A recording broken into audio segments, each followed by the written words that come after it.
Halo, assalamualaikum warahmatullahi wabarakatuh.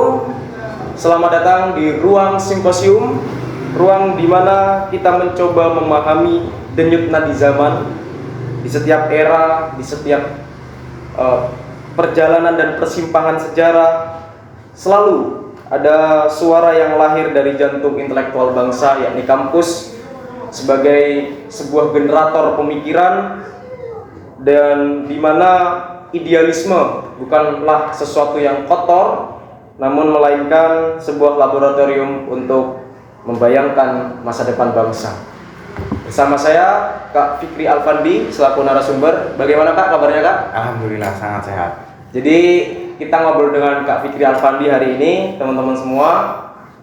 Beliau ini hari ini menjadi seorang mahasiswa sekaligus menjadi seorang aktivis di salah satu organisasi Ikatan Mahasiswa Muhammadiyah, dan di periode ini menjabat sebagai bidang atau ketua bidang kaderisasi di pimpinan cabang Ikatan Mahasiswa Muhammadiyah Bandar Lampung. Baik Kak, langsung saja, boleh nggak saya ceritakan gitu ya, awal mula Kak Fikri akhirnya terjun ke dalam aktivisme kampus dan apa yang latar belakangnya itu Kak? Oke, awal mula pertama kali kita terjun ke aktivis kampus itu dimulai dari kita semester 3, ini dimana kita telah mengamati dan juga mendapatkan berbagai macam saran dari banyaknya orang yang telah melalui ini semua di perkuliahan strata 1. Kita mendapatkan banyak juga pergejolakan hati karena kan memang kita dari kelas 6 SD itu sudah berorganisasi sampai semester 3 ini dilanjutkan langsung untuk berorganisasi. Jadi memang background kita sudah background organisasi. Akhirnya ya kita coba mengamati di kampus-kampus itu apa saja organisasi-organisasi yang memang mendukung untuk kedepannya, apalagi terkhusus untuk mengembangkan potensi diri kita ya dengan memilih organisasi yang ada di ekstra kampus. Dan ketemulah dari salah satu organisasi yang dinamakan Ikatan Mahasiswa Muhammadiyah. Nah, kita melihat bagaimana dinamika, bagaimana juga progres, juga sistematika dalam organisasi Ikatan Mahasiswa Muhammadiyah ini, juga dasarnya, ideologisnya, arah geraknya, sekiranya itu berpotensi untuk menaikkan kepribadian, mengembangkan kepribadian, juga meningkatkan, juga menjadi pijakan untuk bisa menggapai masa depan yang kita harapkan, ya kita juga terjun ke dalam Ikatan Mahasiswa Muhammadiyah. Baik Kak.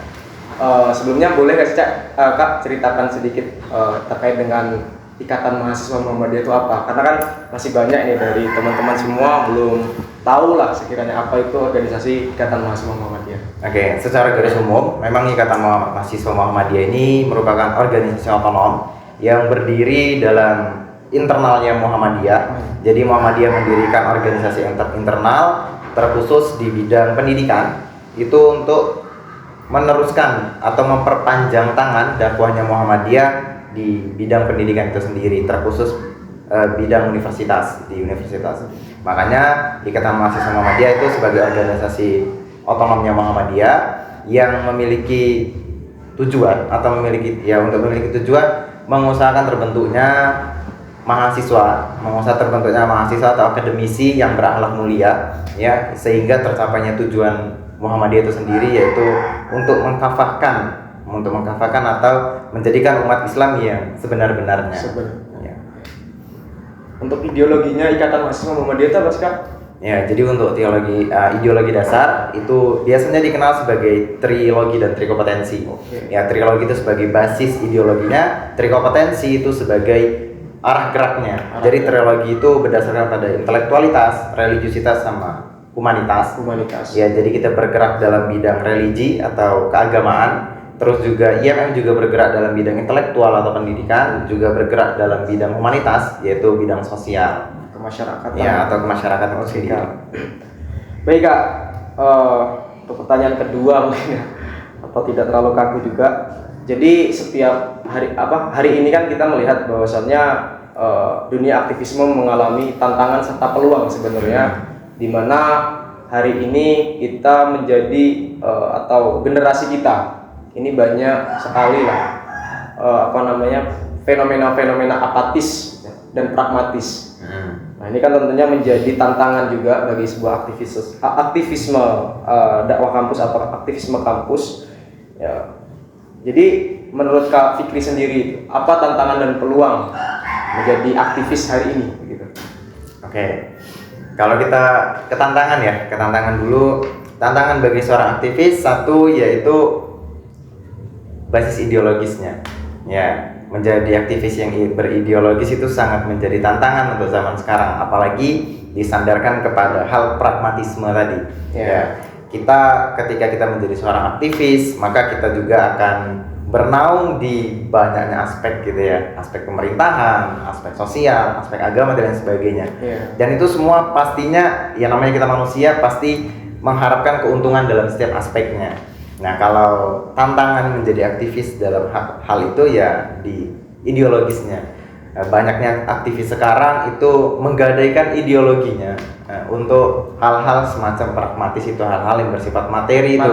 Betul. Sehingga ya mereka secara tidak langsung mengorbankan organisasinya untuk kepentingan pribadinya yang bersifat materi. Ya, kalau keuntungan dalam menjadi aktivis ya tadi ya. Kalau keuntungan menjadi seorang aktivis ya tentunya satu, menaikkan atau mengembangkan, memproses kepribadian diri, yaitu menjadi salah satu basis dasarnya lah untuk keuntungan di organisasi.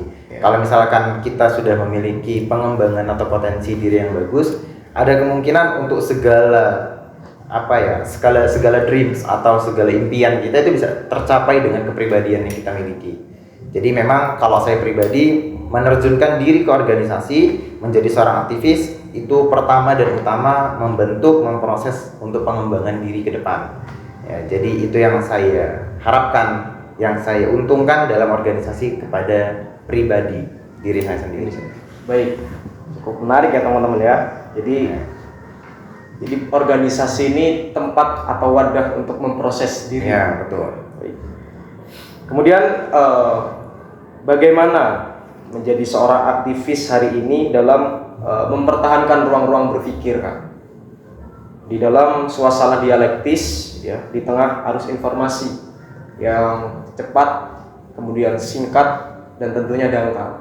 Nah, ini memang menjadi peristiwa kita hari ini dan fenomena yang menjadi realitas kita juga. Bagaimana kita kehilangan akhirnya ya critical thinking, kemudian kita kehilangan suasana reflektif atau suasana yang mendalam di dalam kita memahami informasi ataupun sebuah konten di media gitu ya. Sehingga itu yang nantinya akan menghasilkan mahasiswa atau masyarakat atau publik yang dalam tanda kutip dangkal ya secara intelektual tadi dan krisis critical thinking tadi. Itu bagaimana, Kak? Menjadi seorang aktivis hari ini dalam mempertahankan ruang-ruang seperti itu. Oke, saya teringat dari beberapa perkataan filsuf, salah satunya itu Nietzsche yang mengatakan bahwa manusia akan berada di dalam zaman atau fase yang bisa dikatakan fase praktis gitu ya. Jadi saking praktisnya manusia sehingga mereka sangat membosankan dan juga sangat menghilangkan nilai-nilai spiritualnya, sehingga Nietzsche mengeluarkan salah satu statement bahwa Tuhan telah mati itu sendiri ya. Jadi memang manusia karena hal praktisnya itu yang mematikan Tuhan gitu kan, karena hal praktisnya. Jadi kalau tadi kita sinambungkan dengan yang dikatakan Farhan bahwa ya manusia sekarang atau apalagi era milenial kita ya, generasi Z yang sudah lebih condong hobinya, kesenangannya itu ke sosial media. Mereka lebih senang scroll, terus mendapatkan informasi dengan media sosial yang mungkin itu hanya membaca statement-statement pendek, kalimat-kalimat quotes gitu kan, quotes dan lain sebagainya, dan itu mereka yakini menjadi suatu kebenaran yang mutlak dan dijadikan sebagai prinsipal hidup sama mereka. Nah, ini yang menjadi kecacatan berpikir mahasiswa terkhususnya di zaman sekarang. Apalagi kita melihat indeks minat baca dari mahasiswa atau generasi di Indonesia sekarang itu sangat turun. Ya, sangat turun. Mereka juga minat bacanya juga kurang. Jadi seharusnya kita menjadi seorang mahasiswa ya kita tidak bisa terlepas dari yang namanya buku gitu. Ya, buku inilah yang menjadi basis atau kunci mahasiswa untuk melihat jendela dunia, untuk melihat cakrawala-cakrawala yang lebih luas ya dengan buku inilah. Kalau misalkan kita landaskan tadi kepada sosial media, kita tidak tahu abstraksi apa yang terjadi di sosial media itu. Ya, kebenaran yang tadinya sudah diungkapkan lalu diedit oleh orang lain, maka akan mengalami abstraksi.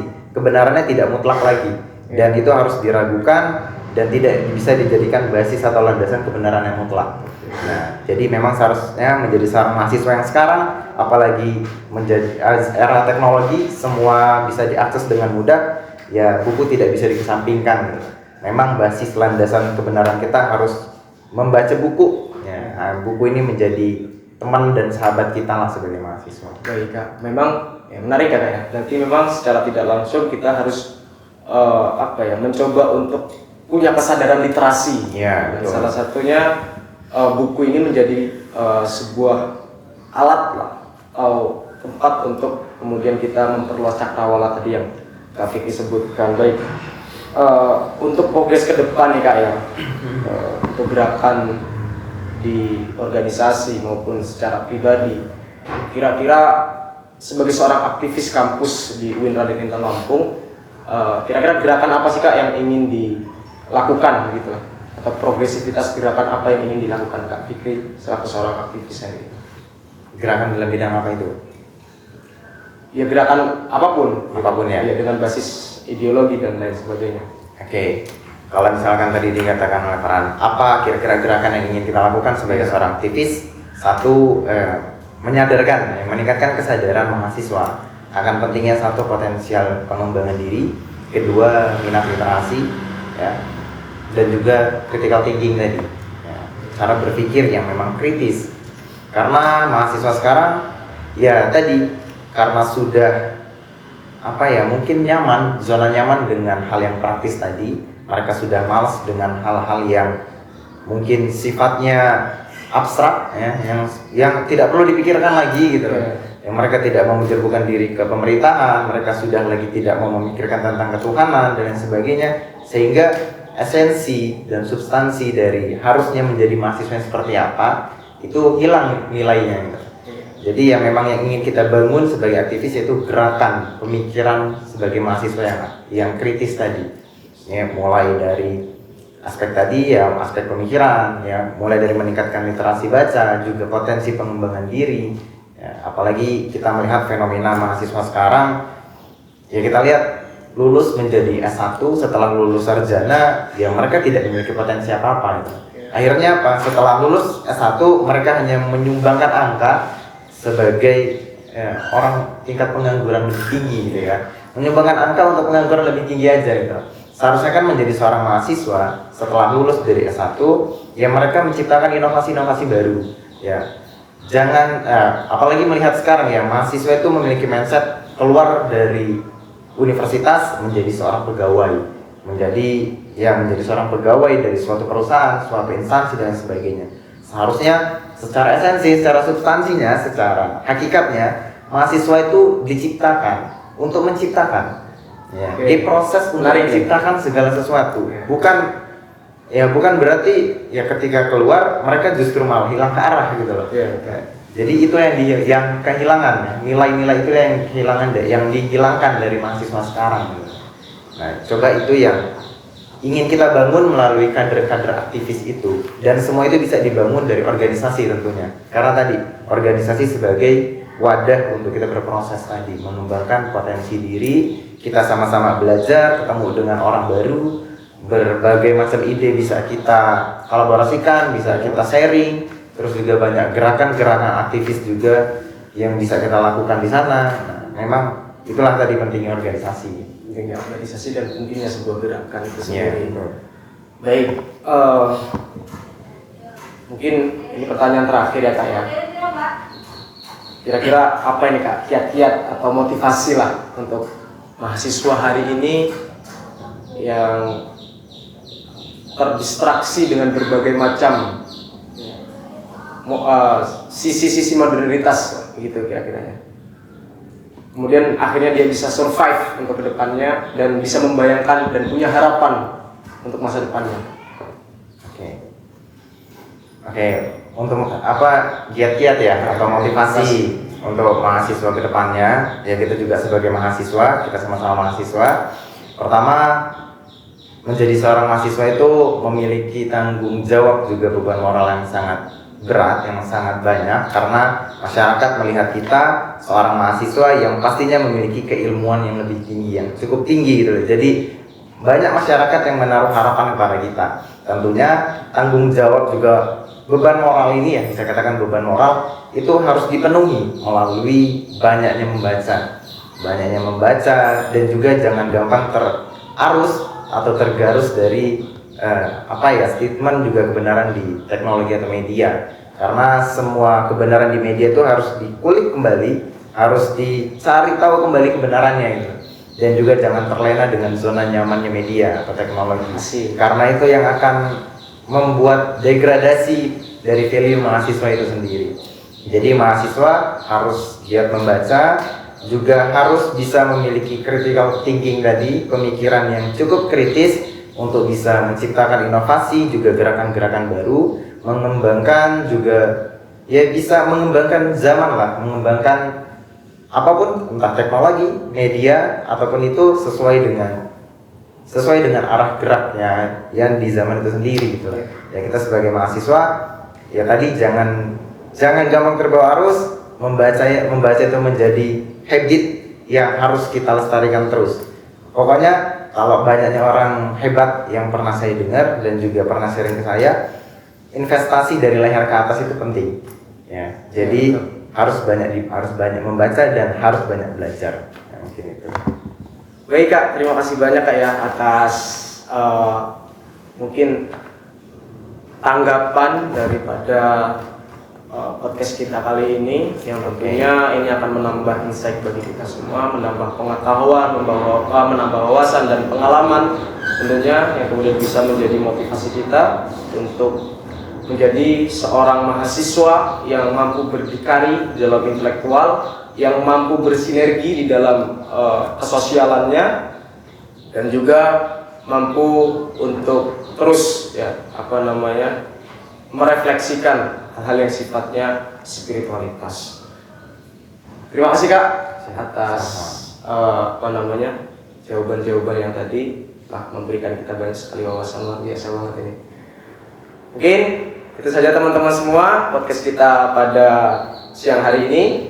Semoga bermanfaat untuk kawan-kawan semua dan menjadi ruang untuk teman-teman merefleksikan diri sebagai seorang mahasiswa, untuk kemudian tadi yang disebutkan Kak Fikri ya membaca, kemudian critical thinking, dan tidak ikut-ikutan saja, tetapi harus berani dalam tanda kutip positif, dan berani gila, berani keluar dari zona nyaman, dan berani untuk membawa perubahan ke yang lebih baik. Itu saja, terima kasih. Assalamualaikum warahmatullahi wabarakatuh.